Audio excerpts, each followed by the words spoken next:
ఎలా తెలుసుకోవాలి sperms fragmentation ఉందా లేదా? సీమెన్ అనాలిసిస్‌లో తెలియదంటున్నారు.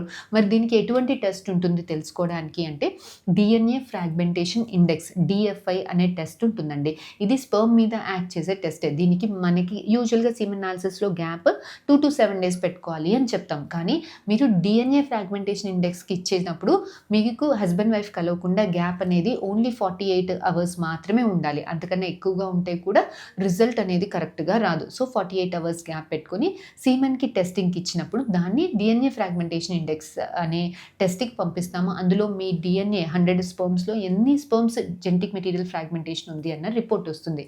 సరే ఫ్రాగ్మెంటేషన్ ఎక్కువగా ఉంది అంటే నెక్స్ట్ ఎట్లాంటి జాగ్రత్తలు పాటించాలి? ఎలాంటి ట్రీట్మెంట్స్ ఉంటాయి అనంటే ఇలాంటి వాళ్ళు స్ట్రెస్ ప్రొడ్యూస్ చేసే ఫ్యాక్టర్స్ తగ్గించుకోవాలి. అంటే నైట్ స్లీప్ యూజువల్‌గా వర్క్ రిలేటెడ్ స్ట్రెస్ ఏదన్నా ఉంటే తగ్గించుకోవాలి. యోగా, మెడిటేషన్ చేయాలి.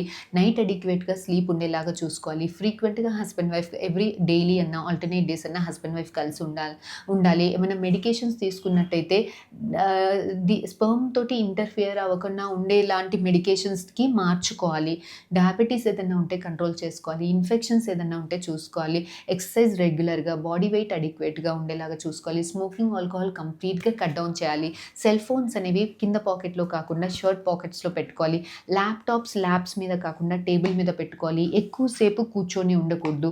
ఒక హాఫ్ అన్ అవర్ కూర్చున్నారంటే ఒక 5-10 మినిట్స్ అలా నడుచుకుంటూ రావాలి. ఎక్కువసేపు కూర్చున్నప్పుడు కూడా స్క్రోటమ్‌లో టెంపరేచర్ ఎక్కువగా అయినప్పుడు కూడా మనకి జెనెటిక్ మెటీరియల్ ఫ్రాగ్మెంటేషన్ ఎక్కువగా అవ్వడం గమనిస్తున్నామండి.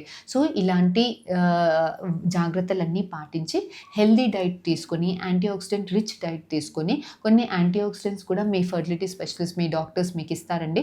సో, ఇలాంటి మెడికేషన్స్ వాడుకుంటూ మీరు డీఎన్ఏ ఫ్రాగ్మెంటేషన్ ఇండెక్స్ ఎక్కువగా ఉన్న మీ ఓన్ స్పెర్మ్స్ తోటి చాలా ఈజీగా ప్రెగ్నెన్సీ తెప్పించుకునేదానికి చాలా టెక్నిక్స్ ఉన్నాయండి.